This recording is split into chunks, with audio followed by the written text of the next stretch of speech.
for embodying divine feminine energy. Hello. All right. Today we have, I believe it's Quan, the goddess of compassion. I recognize suffering in order to release it. Curiosity breeds compassion. All right, here we go.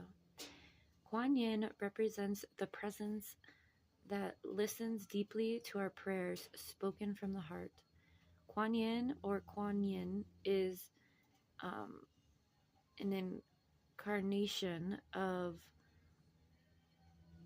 Avalokitesvara, the Bodhisattva, I apologize, of compassion.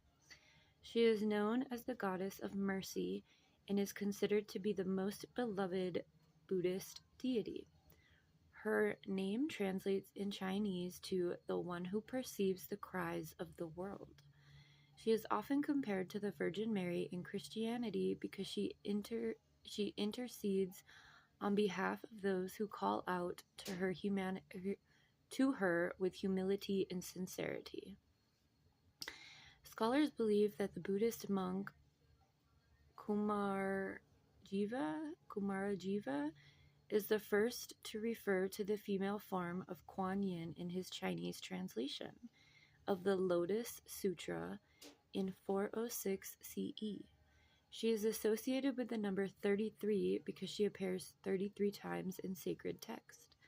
The Lotus Sutra reveals that the mudra most often associated with Quan Yin is the Yoni mudra. Her cupped hands symbolize the womb to remind us that we all enter this world through the female form. The Buddhist saint Myo Shan is believed to have been an incarnation of Quan Yin. Quan Yin was originally worshipped as a male deity, but at some point during the Northern Sung dynasty, which was 960 to 1126, Quan Yin began to be worshipped as a female.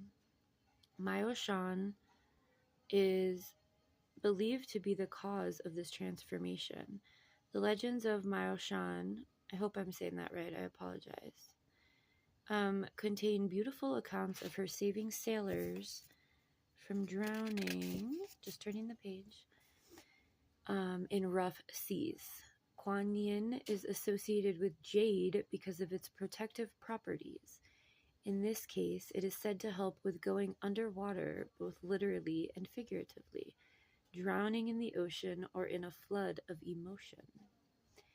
Quan Yin is about deep medicine that comes simply from being willing to bear witness to someone else's pain.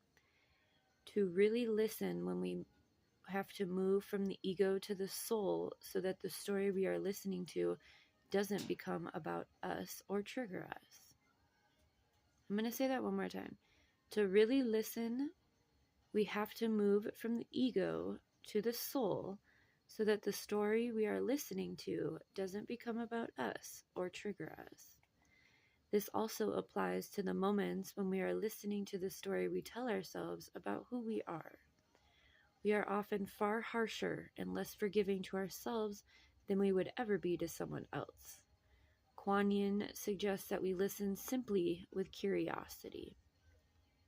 Curiosity allows us to detach from needing to take the suffering of someone we love personally.